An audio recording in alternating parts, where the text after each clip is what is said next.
जी अस्सलाम वालेकुम। Today's topic that is about strategic market segmentation. तो आज जो हम बेसिकली डिस्कस करेंगे वो है हमारा strategic market segmentation. Anyone know what is segmentation? कोई बताना चाहेगा सेगमेंटेशन क्या है?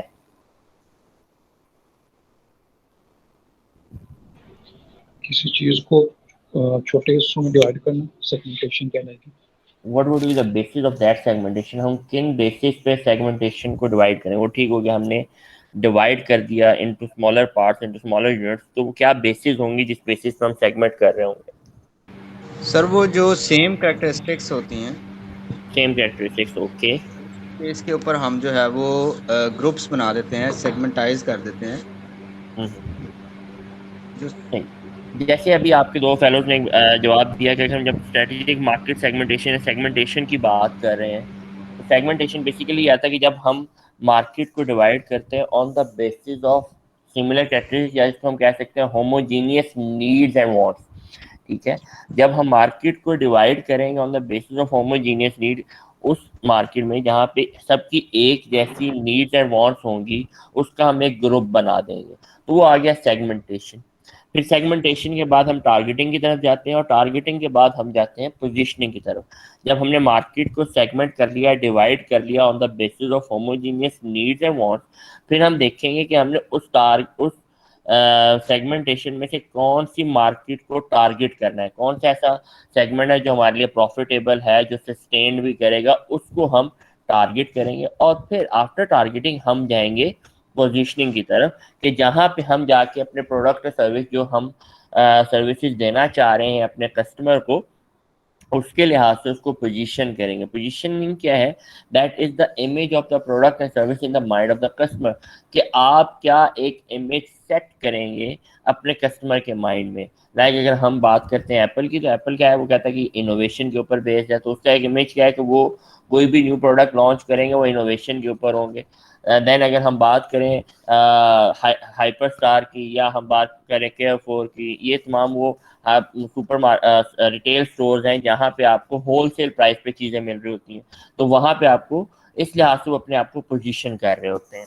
अब जब हम स्ट्रेटेजिक सेगमेंटेशन की बात कर रहे हैं, तो बेसिकली इसमें डिफरेंट लेवल्स हैं, टाइप्स ऑफ मार्केट सेगमेंटेशन है। हम एक लेवल के बेस के ऊपर, लाइक हमारे पास ये तीन लेवल्स हैं। एक स्ट्रेटेजिक सेगमेंटेशन है, मैनेजरियल सेगमेंटेशन है, एंड ऑपरेशनल लेवल की सेगमेंटेशन। जो स्ट्रेटेजिक सेगमेंटेशन है वो बेसिकली हम मार्केट को सेगमेंट कर रहे होते हैं on the basis of your company vision, कि आप क्या, आपकी कंपनी का विजन क्या है, कहाँ आप अपने आप को स्टैंड करना चाह रहे हैं इन फ्यूचर, और आपके प्रोडक्ट के क्या क्या बेनिफिट्स हैं, उसके लिहाज से आप एक सेगमेंट बना लेते हैं। फिर आता है आपके पास मैनेजरियल सेगमेंटेशन। मैनेजरियल सेगमेंटेशन है वो बेस कर रही होता है on the basis of resource allocation, कि आपके पास जो रिसोर्सेज हैं उसके लिहाज से आप जब मार्केट को डिवाइड कर रहे होंगे, वो आपके पास मैनेजरियल सेगमेंटेशन आ जाती है। और फिर जब हम मार्केट को सेगमेंट कर रहे होते हैं on the basis of advertising, sales and distribution, कि आपका प्रमोशन प्लान कैसे होंगे, आप किस मार्केट को कैसे, फॉर एग्जांपल अगर हम बात करें एक ही कंपनी के मोबाइल है, बात करें शॉमी है, शॉमी का एक मोबाइल 1,35,000 का भी आ रहा है, एक मोबाइल आ रहा है 25,000 का। अब 25,000 की एडवर्टाइजमेंट डिफरेंट होगी, 1,40,000 वाले की एडवर्टाइजमेंट डिफरेंट होगी, उसका सेगमेंट डिफरेंट है, 25,000 वाले का सेगमेंट डिफरेंट है। कंपनी एक है, विजन क्या आ गया कि उसमें वहां पे पहले देखेंगे हमने अपने आप को एक स्मार्टफोन प्रोवाइड करने हैं इस पूरी पाकिस्तान की मार्केट के अंदर, that would be the strategic segmentation. फिर उसके बाद हम रिसोर्स एलोकेशन देखेंगे, हमारे पास देखेंगे हमारे पास क्या रिसोर्सेज हैं, किस तरह से हम अपने आप को आगे लेके जा सकते हैं, कि हमारे पास अबंडेंट रिसोर्सेज जिसके लिहाज से मार्केट को डिवाइड करेंगे on the basis of the resources, and then we move towards an operational segmentation, जहाँ पे हम मार्केट को डिवाइड कर रहे होंगे उसके प्रोग्राम्स के लिहाज से, एडवर्टाइजिंग के लिहाज से, सेल्स एंड डिस्ट्रीब्यूशन के लिहाज से।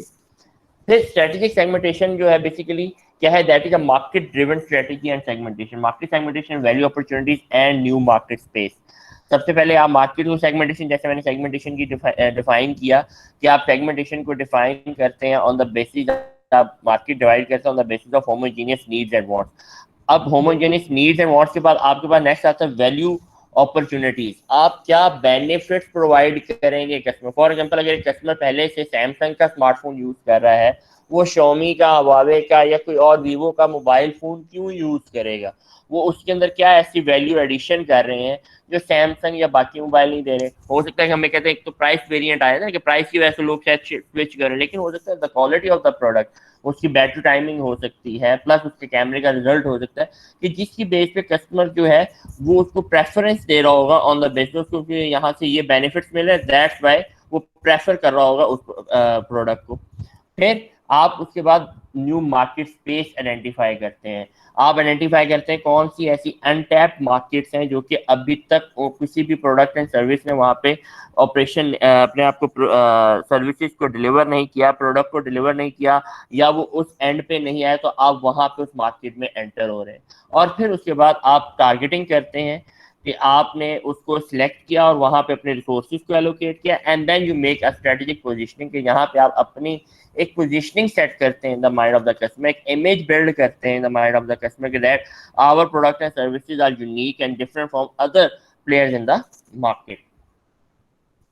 सेगमेंटेशन जो बेसिकली बेस करी होती है, सबसे पहले आप सेगमेंट्स बनाएंगे, फिर आप वैल्यू अपॉर्चुनिटीज की तरफ जाएंगे, फिर आप मैच करेंगे अपनी कैपेबिलिटीज को सेगमेंट के, भाई क्या आपके पास इतने रिसोर्सेज हैं कि जो आपने सेगमेंट्स बनाए कि उसको आप टारगेट कर सकें।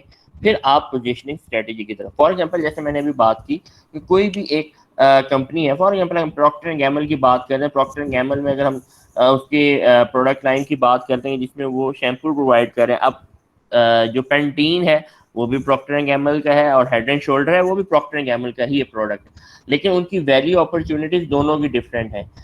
वैल्यू डिलीवरी जो पेंटीन है वो कहता है कि आपको लॉन्ग एंड सिल्की हेयर के लिए आप पेंटीन यूज करें, वेयर हेड एंड शोल्डर कहता है कि वो आपको एंटी डैंड्रफ है।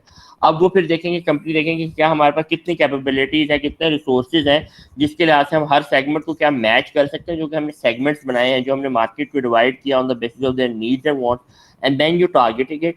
आफ्टर टारगेटिंग आप अपनी पोजीशनिंग करते हैं। देखिए पेंटीन की पोजीशनिंग डिफरेंट है, हेड एंड शोल्डर की पोजीशनिंग डिफरेंट है, same as it is Lipton yellow label की पोजीशनिंग डिफरेंट है, आपके सुप्रीम की पोजीशनिंग दोनों सेम कंपनी के प्रोडक्ट है, same as it is. Tapal Danedar की बात करें, टपाल दानेदार की पोजीशनिंग डिफरेंट है, टपाल फैमिली मिक्सचर की डिफरेंट है।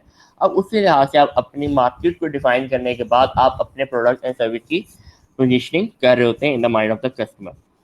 अब सबसे पहले आपके पास जो चीज़ आती है, आप activity and decision market segmentation. आप जब मार्केट सेगमेंटेशन के लिए आपके पास कौन सी एक्टिविटी, सबसे पहले you have to identify market to be segment, कि किस मार्केट को आप सेगमेंट करना चाह रहे हैं। डिसाइड हाउ टू सेगमेंट, अब ये डिसाइड हाउ टू सेगमेंट जो है वो सेगमेंटेशन प्रोसेस है। हमने जो मेरे साथ आपका एक इंट्रोडक्टरी सेशन हुआ था जिसमें हमने डिफरेंट टाइप्स ऑफ सेगमेंटेशन को डिस्कस किया था, कि जिसमें आपके पास डेमोग्राफिक सेगमेंटेशन है, साइकोग्राफिक सेगमेंटेशन है, जियोग्राफिक सेगमेंटेशन है, यूजेज रेट सेगमेंटेशन है, यूजेज बेनिफिट सेगमेंटेशन है।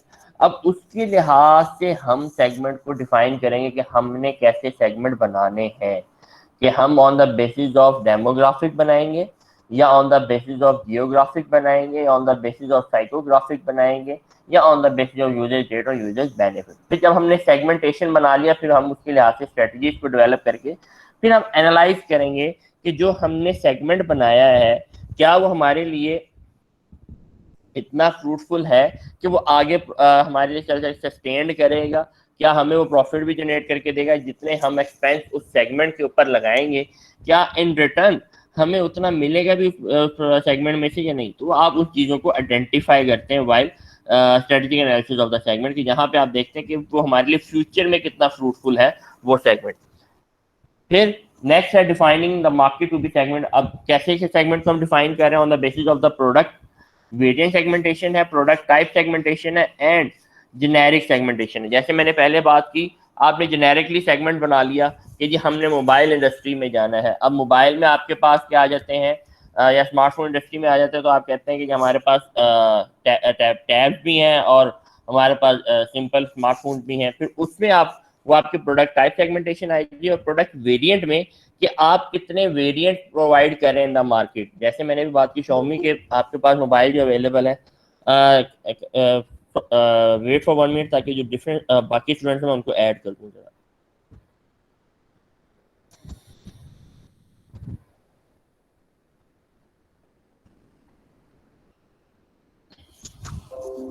ठीक है, तो आपने उसके लिए एक जेनेरिक भी सेगमेंट कर बना लिया कि एक ओवरऑल सेगमेंट बना लिया कि हमने इस इंडस्ट्री में जाना है, इस इंडस्ट्री में फिर आप उस प्रोडक्ट के लिहाज से आए थे कि हमने इस इंडस्ट्री में क्या प्रोडक्ट प्रोवाइड करना है, और फिर हम आ जाते हैं प्रोडक्ट वेरिएंट सेगमेंटेशन के अंदर कि हमने फॉर एग्जांपल हम कहते हैं कि जी हमने टी इंडस्ट्री में आना, that would be generic segmentation. Generic में आपने बाद उसके बाद आप प्रोडक्ट वेरिएंट की तरफ जब आ जाते हैं, अब देखें टपाल दानेदार कितने वेरिएंट में अवेलेबल है, टपाल दानेदार भी है, टपाल फैमिली मिक्सचर भी है, टपाल कड़क चाप भी है। अब ये डिफरेंट प्रोडक्ट वेरिएंट उसके अवेलेबल है in the market. Same as it is अगर हम बात करें सनसिल्क की बात कर लें, जी जी जो प्रोडक्ट वेरिएंट की बात कर रहे हैं, नॉर्मली जब हम सेगमेंटेशन करते हैं तो वो कंज्यूमर पॉइंट ऑफ व्यू से करते हैं, ना कि प्रोडक्ट पॉइंट ऑफ व्यू से किया हुआ। जी जी तो बेसिकली हम जैसे ना अब यहाँ से हम क्या बात कर रहे हैं कि defining the market to be segmented, कि हमने जब मार्केट को डिफाइन करना है तो हम देखेंगे ना कि देखें सेगमेंटेशन तो हम ही कर रहे हैं ना कंज्यूमर के प्रेफरेंस। जब हम बात करते हैं on the basis of psychological segmentation कर रहे हैं, या जब हम बात कर रहे हैं साइकोग्राफिक की या डेमोग्राफिक की, कौन से ऐसे लोग हैं जो ये प्रोडक्ट यूज करेंगे, कितने नंबर ऑफ पर्सन है वो ये प्रोडक्ट यूज करेंगे। अब फॉर एग्जाम्पल मैं अगर बात कर रहा हूँ कि एंटी डेंड्रफ और लॉन्ग एंड सिल्की हेयर की बात करें, हम आइडेंटिफाई करेंगे ना कि हमारी कंपनी का कौन सा प्रोडक्ट वेरिएंट ऐसा है कि जो कि इस सेगमेंट को कैटर कर सकता है, इस सेगमेंट को कैप्चर कर सकता है। तो हम वहाँ उस हद तक अपनी सेगमेंटेशन को लेके जा रहे होते हैं फ्रॉम द कंपनी पर्सपेक्टिव कि एक हमारी जेनेरिक सेगमेंट। जी जी सेगमेंटेशन के दौरान कंज्यूमर नीड्स जो है या उसकी रिक्वायरमेंट्स हैं वो बेस होनी चाहिए, ना कि प्रोडक्ट के वेरिएंट बेस होने चाहिए। बेटा आप बात को थोड़ा सा फॉलो करें, थोड़ा सा देखें कंज्यूमर की जो हम सेगमेंटेशन कर रहे हैं। देखिए कंपनी जब सेगमेंटेशन कर रही है, बेसिकली सेगमेंटेशन कर कौन रहा है, कंपनी कर रही है। कंपनी आइडेंटिफाई कर रही है कंज्यूमर की नीड्स एंड वांट्स को, और कंपनी साथ ये भी आइडेंटिफाई करेगी ना कि बेटा मेरे कौन से ऐसे प्रोडक्ट हैं जो उनकी नीड्स एंड वांट्स को सेटिस्फाई कर सकते हैं। तो बेस तो कंज्यूमर नीड्स हुई ना। ऑब्वियस बात है सेगमेंटेशन कंज्यूमर नीड्स की बेस पे हो रही है, लेकिन यहाँ पे हम आइडेंटिफाई कर रहे हैं कि हमारी उन नीड्स को कौन सा प्रोडक्ट वेरिएंट जो है वो कैप्चर कर सकता है। तो फिर सर हम ये हेडिंग क्यों दे रहे हैं कि प्रोडक्ट वेरिएंट सेगमेंटेशन? बेसिकली हम बेस कर रहे हैं फ्रॉम द कंपनी पर्सपेक्टिव। मैं अगर आपको एक एग्जांपल यहाँ पे नजर आपको दिखाता हूँ। एक एग्जांपल है किया स्पोर्टेज की, उन्होंने एक वेरिएंट जो इंट्रोड्यूस करवाया है किया अल्फा के नाम से। देखिए मैं आपको यहाँ दोनों आपको ये एक वर्ड का डॉक्यूमेंट शो हो रहा है। हेलो नहीं सर अभी नहीं शो हो रहा। अच्छा एक मैं आपको इसको शो करवाता हूँ, एक मिनट वहां से फिर आपको थोड़ा सा क्लैरिटी आ जाएगी।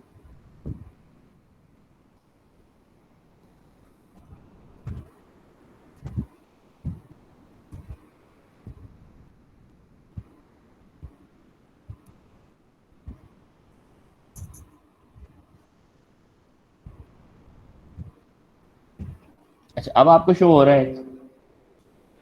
जी सर। ठीक है देखें अब यहाँ पे बेसिकली वो क्या बता रहा है। अब यहाँ पे जेनेरिक है, प्रोडक्ट टाइप है एंड प्रोडक्ट वेरिएंट है। ठीक है अब जेनेरिक है कि वो कह रहे हैं कि मैं एक कंपनी है वो आके काम कर रही है in health and beauty aids के ऊपर, ये उसका जेनेरिक प्रोडक्ट है। ठीक है प्रोडक्ट टाइप में क्या है, वो शेविंग इक्विपमेंट्स दे रहे हैं, और शेविंग इक्विपमेंट्स में आगे वो फर्दर आते हैं इलेक्ट्रिक रेजर है, डिफरेंट वेरिएंट उसके मार्केट में अवेलेबल है। नीड एंड वांट कौन सी सेटिस्फाई हो रही है, enhancement of health and beauty. Basic purpose क्या हो रहा है, अब आप शेव क्यों कर रहे हैं, या भाई आप कहते हैं मैं शेविंग यूज इसलिए कर रहा हूँ ताकि मैं अपनी स्किन जो है मेरी साफ हो सके। अब उसके लिहाज से हम देख रहे हैं ना बच्चे, जो आप प्रोडक्ट है वो प्रोडक्ट कैसे उसकी उस नीड को सेटिस्फाई कर रहा है। मैं स्मार्टफोन क्यों यूज कर रहा हूँ, ताकि मेरी जो नीड्स हैं वो उससे सेटिस्फाई हो रही हैं, मैं आप लोगों के साथ टाइमली कम्युनिकेट कर पा रहा हूँ, मैं आपके साथ टाइमली चीजें शेयर कर पा रहा हूँ, तो उसके लिए मुझे स्मार्टफोन चाहिए। अब आप आइडेंटिफाई करेंगे अपने स्मार्टफोन अवेलेबल है 2,75,000 का भी अवेलेबल है, लोग वो भी परचेज करें। एक स्मार्टफोन 30,000 का भी अवेलेबल है। बेसिक नीड्स एंड वांट्स तो उसकी 2,75,000 की उसकी जो एक डिफरेंट नीड एंड वांट होगी, और जो 30,000 का मोबाइल है उससे जो नीड एंड वांट्स है वो उसकी डिफरेंट होंगी। तो हमने एज ए अब एक ही कंपनी 2.5 लाख का मोबाइल भी बना रही है, एक ही कंपनी 30,000 का मोबाइल भी बना रही है, डिफरेंट वेरिएंट दे रही है ना, लेकिन जेनेरिक तो उनका वही चीज़ है, क्या है, स्मार्टफोन इंडस्ट्री। फिर आगे उनके प्रोडक्ट टाइप्स आ जाती हैं, वो कौन से प्रोडक्ट बना रहे हैं और उनमें आगे डिफरेंट वेरिएंट है। जैसे भी एक स्टूडेंट ने बात की कि गाड़ियां हैं आपकी, टोयोटा लॉन्च होती है, टोयोटा में आपके पास अब अगर यारिस करें 1.3 भी है, 1.5 भी, 1.8 भी है, फिर आगे उसके ब्लैक एक्स भी है। अब वो डिफरेंट प्रोडक्ट वेरिएंट है। जेनेरिक ट्रांसपोर्टेशन इंडस्ट्री है, उसका मकसद क्या है, कौन सी नीड सेटिस्फाई करेगी, वो आपके जो ट्रैवलिंग की कॉस्ट है या ट्रैवलिंग के उसको ईज प्रोवाइड करेगी। अब उसको ईज प्रोवाइड करने में आपके पास डिफरेंट प्रोडक्ट वेरिएंट आ जाते हैं, जिसमें आपके पास टोयोटा का यारिस 1.3 भी है, 1.5 भी है, 1.8 भी है, तो आप उसमें से कौन सा परचेज करेंगे, सब टू यू। ठीक है, तो ये इस लिहाज से हम बात कर रहे हैं सेगमेंटेशन की वजह।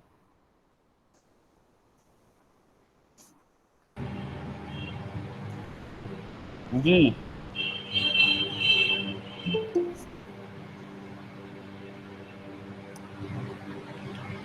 अब इसको क्लैरिटी आई है या फर्दर टेंशन में चले गए हो? सर मेरा अभी क्वेश्चन वही स्टैंड कर रहा है, अगर आप नाराज ना हो तो मैं अपनी इंडिविजुअली आपसे शेयर कर लूँ। जी जी बताएं बताएं। मैं कह रहा हूँ कि सेगमेंटेशन मार्केटिंग हमने जितनी भी पढ़ी है ना, that entirely depends upon customers demands needs. Suppose एक आप प्रोडक्ट ऐसे बनाते हैं कि हमारा जो टारगेट कस्टमर है वो मिडिल लेवल लगता है, ठीक है, उसकी इनकम को बेस बनाते हुए हम प्रोडक्ट को सेगमेंट कर रहे हैं। तो इनकम बेस्ड सेगमेंटेशन हुई या एजुकेशन बेस्ड सेगमेंटेशन हुई या उनकी नीड बेस्ड सेगमेंटेशन हुई, प्रोडक्ट वेरिएंट सेगमेंटेशन को बेस हम नहीं बना सकते, प्रोडक्ट की वेरिएंट को देखें आप कस्टमर प्रोडक्ट को एक फोकस मिनट करके बना सकते हैं। एक आप प्रोडक्ट वेरिएंट क्यों निकालते हैं? जी डिफरेंट वेरिएंट्स ऑफ प्रोडक्ट हम क्यों निकाल रहे हैं? उसके सर इधर प्राइस मैं थोड़ा सी एडिशन कर दूं एक पहले उनके क्वेश्चन के अंदर। क्या आप भी कर रहे हैं? सर असल में जो उनका क्वेश्चन है, जहां तक मुझे समझ आ रही है, वो ये है कि जस्ट लाइक अगर हम इसको मेंशन कर देते हैं प्रोडक्ट वेरिएंट सेगमेंटेशन, ये सेंस दे रहा है कि हमने एक प्रोडक्ट लॉन्च कर दी है, उसकी बेसिस पे हम सेगमेंटेशन करके, जैसे हार्ड सेलिंग का एक कॉन्सेप्ट आता है ना माइंड में कि बना के और फिर बेच दो। ऑन द अदर एंड जो पहले सेगमेंटेशन हमने देखी है वो ये था कि हमने कहा कि लो इनकम को हमने टारगेट करना है, तो सुजुकी के अंदर हमने मेहरान दे दी, ठीक है। तो पहले हमने सेगमेंट बनाया था कस्टमर्स की नीड्स के मुताबिक जो लो इनकम वाले थे, लेकिन ये वाली जो प्रोडक्ट वेरिएंट सेगमेंटेशन है, ये सेंस दे रही है कि हमने प्रोडक्ट बना के उसके मुताबिक सेगमेंटेशन कर दी है। एग्जैक्टली राइट, बिल्कुल। अच्छा देखें, अब हम आगे इसको देख रहे हैं, हम ये क्या तो फिर ये जैसे ये उजैर साहब ने कहा, हम मार्केटिंग पढ़ रहे हैं, मार्केटिंग में फर्स्ट हमारी प्रायोरिटी है सेटिस्फेक्शन ऑफ कस्टमर। और जैसे वो कह रहे हैं कि पहले हम प्रोडक्ट डेवलप कर लें, उसके मुताबिक सेगमेंट बनाएं अपना कस्टमर्स का कि जनाब ये टाइप कस्टमर की खरीदेगी ये प्रोडक्ट। तो ये तो फोर्स सेलिंग हो गया, ना कि मार्केटिंग हुआ। देखें अब मेरी बात, मैंने आपके अब मेरा एक क्वेश्चन का आप जवाब दें, हम प्रोडक्ट वेरिएंट्स बनाते क्यों हैं?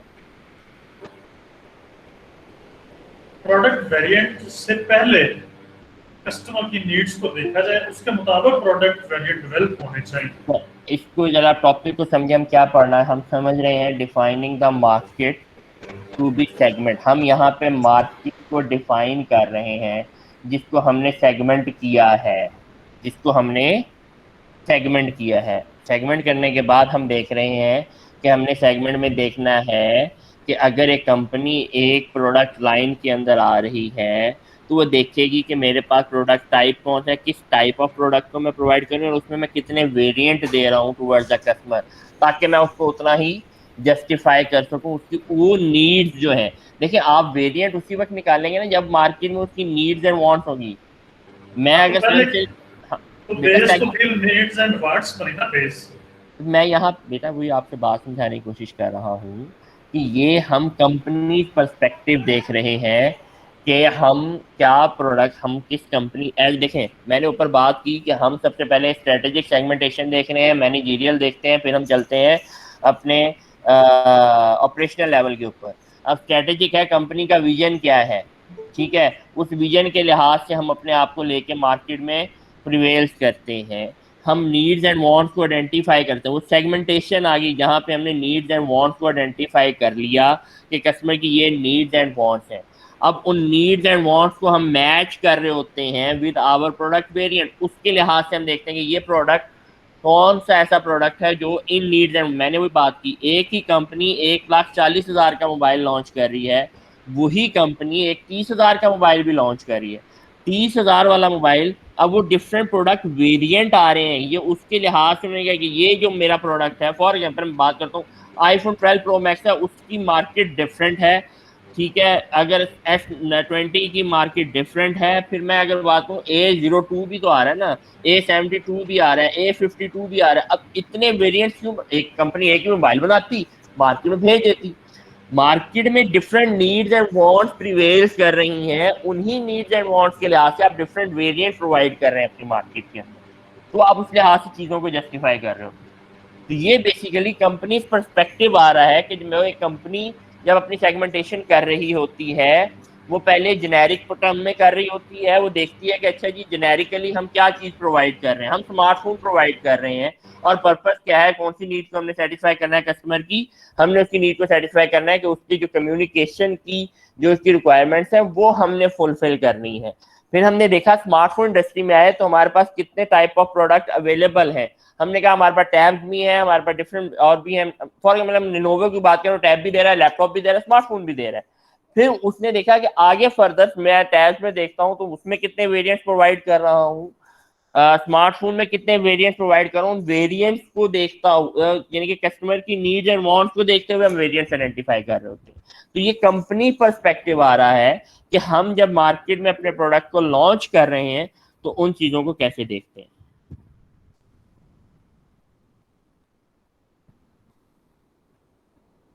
जी जी सलाह आपने ठीक है, मतलब हमारा पॉइंट ऑफ व्यू से कि पहले नीड्स एंड वांट्स को एड्रेस करते हुए प्रोडक्ट को लॉन्च करना है। देखिए अब मैं आपको भी बता रहा हूँ भाई कि जब आप बच्चे उस चीज़ को लेके चलते हैं, देखिए आप उस पर्सपेक्टिव को समझे ना, पीछे हम क्या पर्सपेक्टिव, मैं वही पहले बात कर रहा था, पहले वाली बात ये है कि ये हम कंपनी पर्सपेक्टिव को डिस्कस कर रहे हैं कि जब कंपनी मार्केट में एंटर हो रही है, वो एक जेनेरिकली अपने आप को आइडेंटिफाई करेगी अपने as a product and service, and then उसको प्रोडक्ट टाइप और प्रोडक्ट वेरिएंट में जाएगी। ठीक है जी। देन जैसे उसमें बात की, हम आइडेंटिफाई करेंगे मार्केट सेगमेंटेशन को, जिसमें हम सबसे पहले सेगमेंटेशन वेरिएबल्स होंगे, ठीक है, जो हमने पहले बात की, आपके डेमोग्राफिक सेगमेंटेशन है, साइकोग्राफिक है। Then you identify the characteristics of people and organization. यहाँ जी जी सॉरी टू इंटरप्ट, मैं जी सर जी ये कह रहा था कि हम इसमें अगर हम KFC या मैकडोनल्ड की एग्जांपल लें तो वो सेगमेंटाइज करते हैं उनके नीड्स एंड वांट्स को देखते हुए कि पाकिस्तान में उन्होंने बीफ बर्गर दिया है, इंडिया में उन्होंने जो है आलू बर्गर दिया है, और वैसे ही जो है अमेरिका में वो पिग बर्गर भी देता है। जी जी फिर ऐसी हर कंपनी इस लिहाज से आइडेंटिफाई कर रही होती है ना कि नीड्स एंड वांट्स को लेकर फिर हम उसके लिहाज से अपने प्रोडक्ट वेरिएंट लॉन्च करते हैं मार्केट के अंदर, क्योंकि उसकी नीड्स, जो आपकी जैसे बात है कि जब मैकडोनल्ड है कि वो आलू टिक्की बर्गर इंडिया में लॉन्च किया, क्योंकि वहाँ पे उसकी नीड्स एंड वांट्स है ना, तो इसलिए उन्होंने वो प्रोडक्ट वेरिएंट वहाँ लॉन्च किया, लेकिन वो प्रोडक्ट वेरिएंट पाकिस्तान में लॉन्च नहीं किया।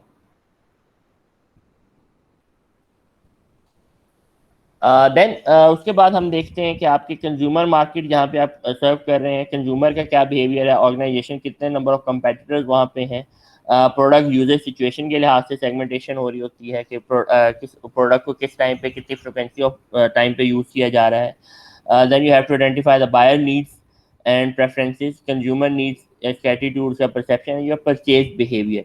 तो ये बेसिकली डिफरेंट आपके वेरिएबल्स हैं जिसके थ्रू आप सेगमेंटेशन कर रहे होते हैं, आप मार्केट को आइडेंटिफाई कर रहे होते हैं कि आपने किस तरह मार्केट को डिवाइड करना है। अब सेगमेंटेशन वेरिएबल में आपके पास जैसे बात हुई आगे कि बायर्स की नीड्स एंड प्रेफरेंसेस हैं, परचेज बिहेवियर है, ठीक है, कैरेक्टरिस्टिक्स ऑफ पीपल है, जो डेमोग्राफिक सेगमेंटेशन में आ जाता है, यूजर सिचुएशन है कि आप वो प्रोडक्ट किस टाइम पे किस लिए यूज कर रहे हैं, तो उसके लिहाज से हम मार्केट को डिवाइड कर रहे होते हैं। फॉर एग्जाम्पल यहाँ पे अब उन्होंने डिफरेंट दिया हुआ है, कंज्यूमर मार्केट है और अगर आपके पास इंडस्ट्रियल मार्केट है।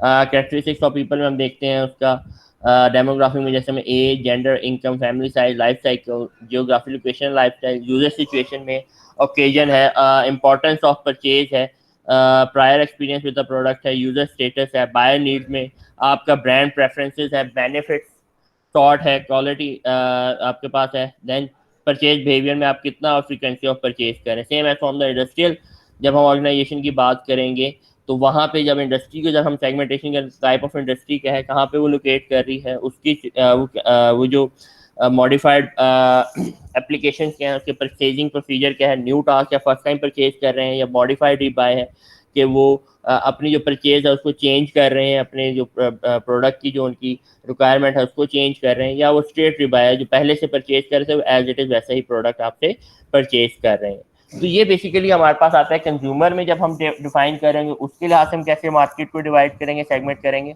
और जब हम इंडस्ट्री को देख रहे होंगे तो उसके लिहाज से हम कैसे डिवाइड कर रहे होंगे। आफ्टर सेगमेंटिंग हम फॉर्मिंग की तरफ जाते हैं और मार्केट सेगमेंट। फॉर्मिंग में हम रिक्वायरमेंट्स फॉर सेगमेंटेशन में देखते हैं response differences, identifiable segment, actionable segment, cost benefit and stability. जब भी हम कुछ सेगमेंट चूज करते हैं, या फॉर एग्जाम्पल जब हम टारगेटिंग की तरफ जा रहे हैं, तो हम चीज़ों को आइडेंटिफाई करते हैं कि इसका रिस्पॉन्स कैसा होगा, कितने नंबर ऑफ कस्टमर हैं जो हमारे प्रोडक्ट एंड सर्विसेज को परचेज करेंगे, क्या हम उसको इजीली आइडेंटिफाई कर सकते हैं, क्या हम उसको इजीली मार्क आउट कर सकते हैं कि कौन कौन सा सेगमेंट है, कौन कौन से ऐसे लोग हैं जो हमारे प्रोडक्ट एंड सर्विसेज को परचेज करेंगे, फिर उसके ऊपर हमारी कॉस्ट कितनी आएगी और उसमें हमें कितना बेनिफिट मिलेगा, मीन प्रॉफिट कितने हम जनरेट कर सकते हैं, एंड देन स्टेबिलिटी भी आती है। ये नहीं कि वो मार्केट सिर्फ 6 महीने के लिए और उसके बाद 6 महीने के बाद वो मार्केट सेगमेंटेशन खत्म है, नहीं, हम ये भी देखते हैं कि वो स्टेबल कितना है, कितने अरसे तक वो मार्केट जो है वो सेगमेंटेशन हम लेके चलेंगे, वो कंपनी के लिए देखें वो हमारे लिए प्रॉफिटेबल होगा। फिर हम इसीलिए आप कस्टमर के ग्रुप्स को आइडेंटिफाई कर लेते हैं और ग्रुप बेस करते हैं on the basis of response differences. जब हमने डिफरेंट ग्रुप्स बना लिए, जैसे मैंने भी बात की कि एक जब प्रोडक्ट वेरिएंट की हम बात कर रहे थे, तो वेरिएंट में भी हमने ये आइडेंटिफाई करते हैं ना कि अगर सनसिल्क 7 वेरिएंट में आ रहा है तो इट मीन उसके साथ के 7 वेरिएंट मार्केट में प्रिवेल्स कर रहे हैं। जी बेटा। सर ये आपने रिस्ट्रिक्शन लगाई हुई है अभी जो ऐड नहीं हो रहे बच्चे? बेटा मेरे पास जिनकी रिक्वेस्ट आ रही है मैं उनको ऐड करता जा रहा हूँ। एक दो सर असल में कुछ लोग जो है ना कवरेज एरिया में नहीं रहते तो वो बार बार चले जाते हैं, इन आउट होते रहते हैं, तो आप उस रिस्क को हटा देंगे तो काइंडली प्लीज। सर नहीं होता उसामा बेटा, होता ये कि इसमें ये होता है कि आप रिक्वेस्ट भेजते हैं, यहाँ पे मैं एक्सेप्ट कर लेता हूँ, ठीक है ना सर? वो असल में ग्रुप में मैसेज कर रहे थे। चलें ठीक है। हाँ, अब अभी एक सरदार साहब तो वैसे उनको मैंने ऐड कर दिया, बाकी भी और बता दें, ठीक है। वही जैसे हमने बात की रिक्वायरमेंट सेगमेंटेशन क्या है, आपकी सेगमेंटेशन आइडेंटिफाइबल हो, एक्शनेबल हो, favourable mean in terms of cost and benefits, stability over time, कि वो ये नहीं कि फॉर 6 मंथ पीरियड के लिए वो मार्केट सेगमेंट अवेलेबल है और उसके बाद वो ख़त्म हो जाए, और उसका रिस्पॉन्स किस तरह in terms of purchasing pattern. Then approaches for segment identification, जिसमें वो बात आ जाती है कि जिसमें हम प्रोफाइल बना रहे हैं on the basis of use situation, buyer need and preference, purchase behaviour and loyalty, then character और जो आइडेंटिफाई ऑफ कस्टमर ग्रुप्स हैं वो बेसिस होते हैं on the basis of people and organization. जैसे हमने कहा एज, जेंडर, एजुकेशन है, आपका लाइफ स्टाइल है, वो उसमें आ जाता है। जब यूजर सिचुएशन में आपके पास वो प्रोडक्ट आप किस टाइम पे यूज़ कर रहे हैं, वो बायर की कौन सी नीड्स को प्रेफरेंसेस को फुलफिल कर रहा है, परचेज बिहेवियर क्या है कि वो फ्रीक्वेंसी ऑफ परचेजेस क्या है, वो एक प्रोडक्ट को कितनी महीने में कितनी दफ़ा वो चीज़ परचेज कर रहा है या साल में वो कितनी दफ़ा परचेज कर रहा है, उसके लिहाज से आप चीज़ों को आइडेंटिफाई कर रहे थे जब हम मार्केट को सेगमेंट कर रहे हैं। ये उसी के लिहाज से उन्होंने एक एग्जाम्पल दी हुई, segment dimensions of hotel lodging services, ठीक है, on the basis of economy में अगर हम प्राइस क्वालिटी के लिहाज से देखें या लोकेशन के लिहाज से देखें, ठीक है। हाईवेज के ऊपर आप देखेंगे ज़्यादातर वो होते हैं जो ओवरनाइट स्टे के लिए होते हैं, एज कम्पेयर टू वो इकोनॉमी क्लासेज होंगे। देखें आप अगर अपने इसको मार्केट को सेगमेंट करें, ये जो होटल्स आपके हाईवेज के ऊपर या जो होटल्स आपके कह सकते हैं बस टर्मिनल्स के पास होंगे, वो ज़्यादातर वहाँ पे लोग एक दिन के स्टे के लिए आते हैं, ठीक है, रात को ठहरे सुबह वो चले गए, तो वहाँ की जो प्राइसिंग होगी वो भी इकोनॉमी होगी, क्वालिटी भी इतनी ज़्यादा हाई नहीं होगी। लेकिन जहाँ पे अगर आप फॉर एग्जांपल आप जा रहे हैं पीसी बूरबन जा रहे हैं या वहाँ पे आप रहने के लिए जा रहे हैं, तो वो आपका एक एक्सटेंडेड स्टे है, ठीक है, जहाँ पे आप हफ्ता 5 दिन या 6 दिन वहाँ पे ठहरेंगे तो वहाँ पे आपकी क्वालिटी भी लीड और प्राइस भी ज़्यादा होगी, और लीड और सुपर प्रीमियम वहाँ पे आपको पे करना पड़ेगा।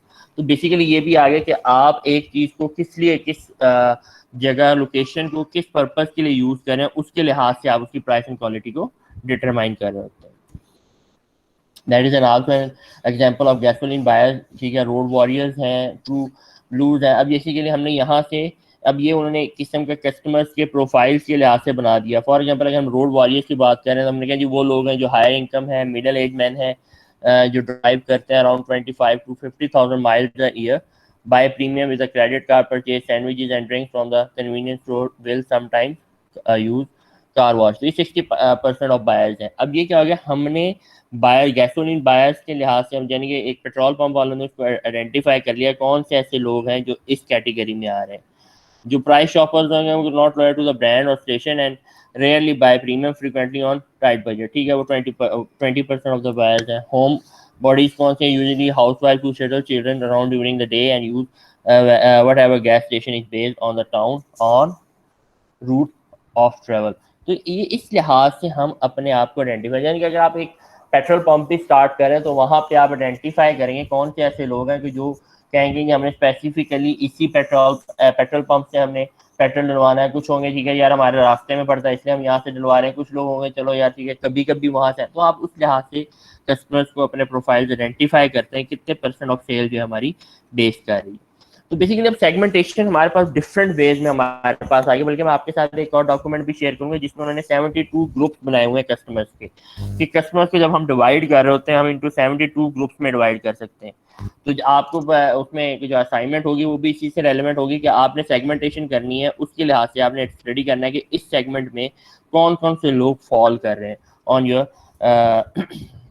एनालिसिस। ठीक है, तो इसी लिहाज से मैंने अगर हम देखते हैं और लो क्वालिटी और हाई क्वालिटी के बिना में एक्सपेंसिव इनएक्सपेंसिव के लिहाज से, तो यहाँ पे भी डिफरेंट ग्रुप्स हमारे पास आ जाते हैं ब्रांड्स के। ठीक है, फॉर एग्जांपल अगर हम कंज्यूमर परसेप्शन मैप पे देखें, फॉर एग्जांपल अगर आपने परचेजिंग करनी है, अगर हम फीमेल शूटिंग की बात करें, जो ब्रांड आपके पास आए थे फायर है या आपके पास निशात है, that comes in expensive and high quality. ठीक है, देन अगर हम बात करें in expensive and high quality, हम कह सकते हैं कि ideas where would be in expensive and high quality में आ जाता है, वो ग्रुप वहाँ पे लाइक कर रहे होंगे। तो उस लिहाज से हम अपने कस्टमर्स के ग्रुप बना लेते हैं ऑन द बेसिस ऑफ कि वो किस तरह परसीव कर रहे हैं चीज़ों को, किस तरह देख रहे हैं। हम बेसिकली क्योंकि सेगमेंटेशन जैसे बात की कि हम कंज्यूमर को देखते हुए चीज़ों को डिवाइड कर रहे होते हैं। फाइनल सेगमेंटेशन स्ट्रेटजीज में हम सबसे पहले देखते हैं कस्टमाइज्ड ऑफरिंग है, logic and on the diverse customer base है and close customer relationship. Customized offering means कि जो आपके पास प्रोडक्ट आप डिलीवर कर रहे हैं टुवर्ड्स द कस्टमर, उसको आप किस तरह कस्टमाइज करें according to the customer requirements. Customize product का आता है जो आप प्रोडक्ट बनाते हैं according to the customer. For example अगर आप सूट स्टिच करवा रहे हैं, स्टिचिंग जो है वो आपकी कस्टमाइज्ड ऑफरिंग है। फिर आप देखते हैं इसमें बड़ी आपकी डाइवर्स कस्टमर बेस होगी, डिफरेंट टाइप्स ऑफ कस्टमर आपके पास आ रहे होंगे जो आपसे प्रोडक्ट परचेज कर रहे होंगे, and you have to make a strong close relationship with your customer. Whereas final segmentation में आपके पास माइक्रो सेगमेंटेशन भी है, मास कस्टमाइजेशन भी है और वैरायटी सीकिंग स्ट्रेटेजी भी है। अब मास कस्टमाइजेशन जैसे हम बात करते हैं जे डॉट की, या हम बात करें आइडियाज की, अब आइडियाज के कुर्ते भी अवेलेबल हैं जे डॉट के। अब वो क्या है मास कस्टमाइजेशन कर रहे हैं कि वो कहते हैं कि अगर हम 3 साइजेस में अवेलेबल आपके वो बना रहे हैं, मीडियम है, स्मॉल है और लार्ज है, फिर उसमें वो आगे फर्दर कैटेगराइज कर देते हैं इनटू रेगुलर फिट और इनटू स्लिम फिट। तो उन्होंने कहा कि इस लिहाज से लोग जो है हमारे इस जो विद इन पाकिस्तान है उनका जो साइज है वो उस लिहाज से, तो उसी लिहाज से चीज़ों को कस्टमाइज कर रहे हैं। वैरायटी सीकिंग स्ट्रेटजी में क्या आता है, जो जैसे अभी बात की अगर आप एक फास्ट फूड पे जा रहे हैं, अगर फास्ट फूड में सिर्फ बर्गर अवेलेबल होगा तो लोग शायद वो फास्ट फूड एक या दो दफ़ा जाएं, उसके बाद दोबारा ना जाएं। अब क्योंकि हमने देखना कि एक ही आपके जगह के ऊपर आप कितने प्रोडक्ट वेरिएंट जो है वो अप्लाई। आप देखेंगे जब जो जैसे बाहर के मुल्कों में पिज़्ज़ा स्पेशलिस्ट होते हैं वो सिर्फ पिज़्ज़ा ही प्रोवाइड कर रहे हैं, लेकिन अगर हम पाकिस्तान में देखें, पाकिस्तान में जो है वो पिज़्ज़ा भी प्रोवाइड किया जा रहा है, फास्ट फूड भी प्रोवाइड किया जा रहा है, तिक्के भी प्रोवाइड किए जा रहे हैं। जैसे हम डोजी की बात करें, डोजी क्या है, वो वैरायटी सीकिंग स्ट्रेटजी पे काम कर रहा है। तो एट अ टाइम आपको वहाँ पे रोल पराठास भी मिल रहे हैं, आपको पिज़्ज़ा भी मिल रहा है, आपको फास्ट फूड भी सारा मिल रहा है, वो डिफरेंट वैरायटी वहाँ पे दे रहा है। तो वो एक किस्म से जो है एक लार्जर कस्टमर बेस को टारगेट कर रहा है वहाँ पे बैठ के। फिर you have to decide how to segment strategy, जैसे हमने पहले बात की। एनालिसिस करेंगे on the basis of customer analysis, competitor analysis, positioning analysis. Customer analysis में देखेंगे हमारे कस्टमर्स कौन से हैं जिनको हम टारगेट कर रहे हैं। कंपेटिटर्स में देखेंगे कि हमारे डायरेक्ट और इनडायरेक्ट कंपेटिटर्स कौन से हैं। Then you do a positioning analysis, जहाँ पे आप देखेंगे कि हम किस तरह अपना एक इमेज बिल्ड कर रहे हैं in the eyes of the customer.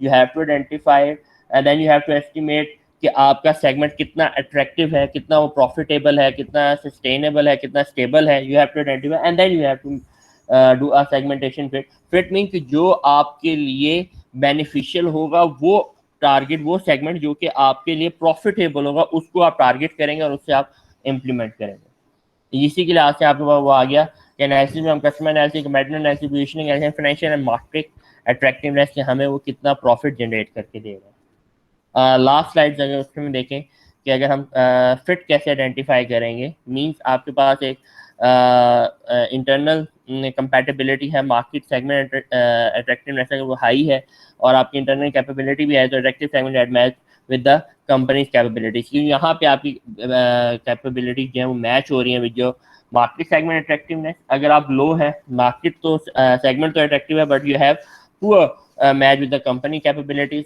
ठीक है। Whereas when the market segment is unattractive and you have high capabilities, तो वो भी आपके लिए एक unattractive segment होगा। और सेम है जब आप दोनों एंड पे लो है तो वो आपका दोनों ही आप, तो जो आपने बेसिकली क्या करना है, you have to identify the company's capabilities कि हमारे पास क्या कैपेबिलिटीज हैं और उसको मैच करना है with your market segment attractiveness. अगर दोनों हाई होंगी तब वो आपके लिए एक स्ट्रेटेजिक फिट होगा जहाँ पे आप चीज़ों को अप्लाई कर सकते हैं और वो आपके लिए प्रॉफिटेबल भी होगा, आपके लिए रेवेन्यू भी जनरेट करके देगा।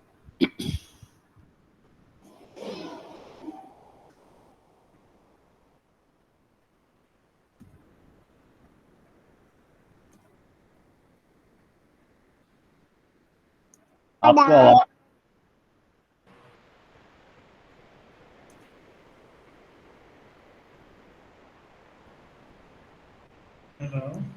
जी आपको आवाज आ रही मेरी? जी सर आ रही है। हाँ हाँ, तो अच्छी बात वो ये था हमारे पास स्ट्रेटजी सर बैक स्लाइड पे एक दफा वापस जा सकते हैं? जी मुझे एक बताइएगा जो लास्ट स्ट्रेटजी फिट वाली थी। जी जी जी आ रही है आपको? सर वो स्लाइड शेयर नहीं हो रही। मैंने शेयर कर दी है, देखें अब आ रही होगी।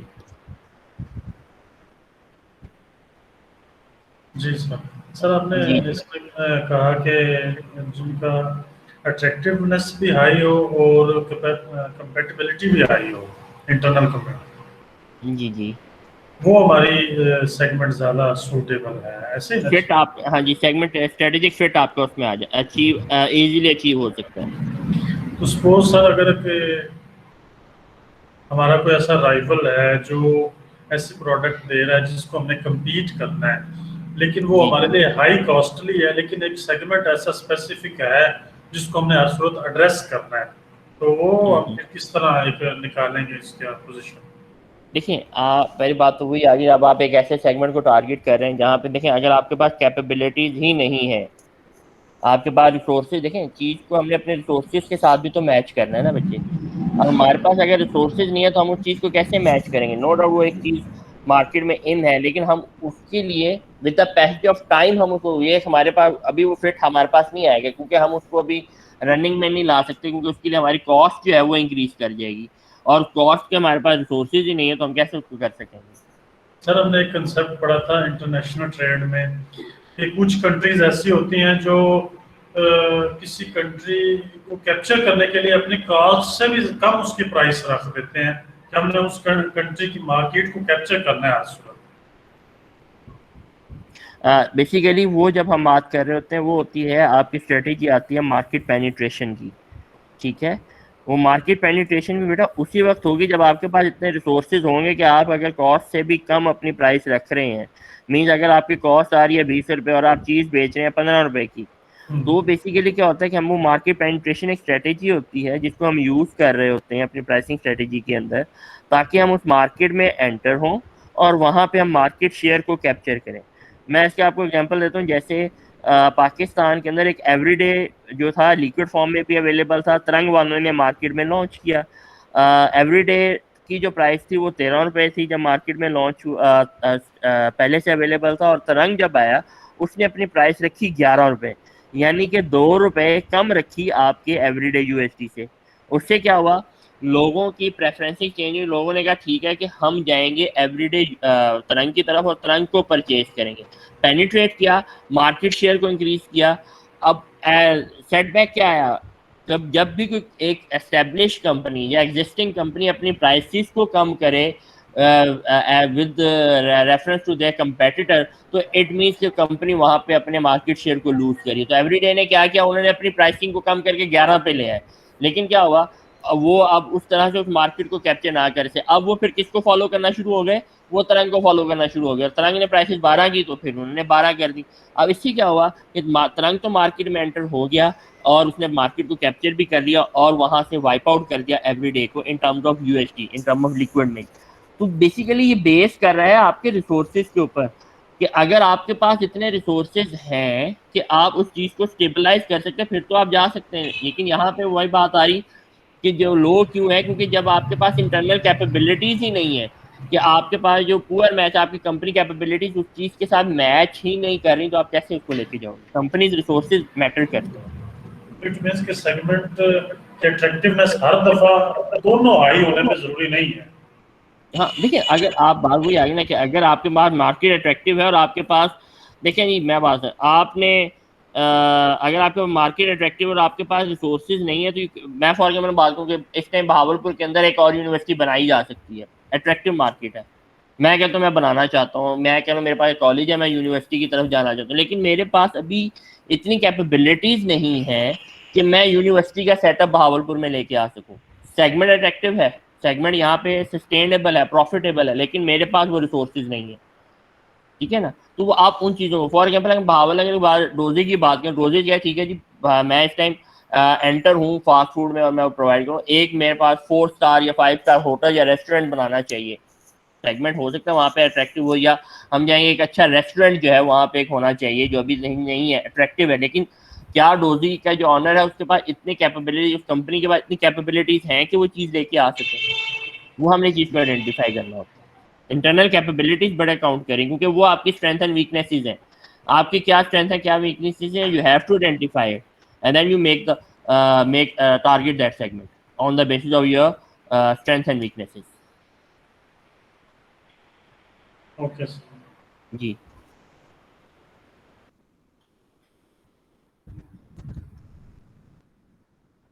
अच्छा जी, ये हमारा आज का जो सेशन था that is about on customer segmentation, ठीक है।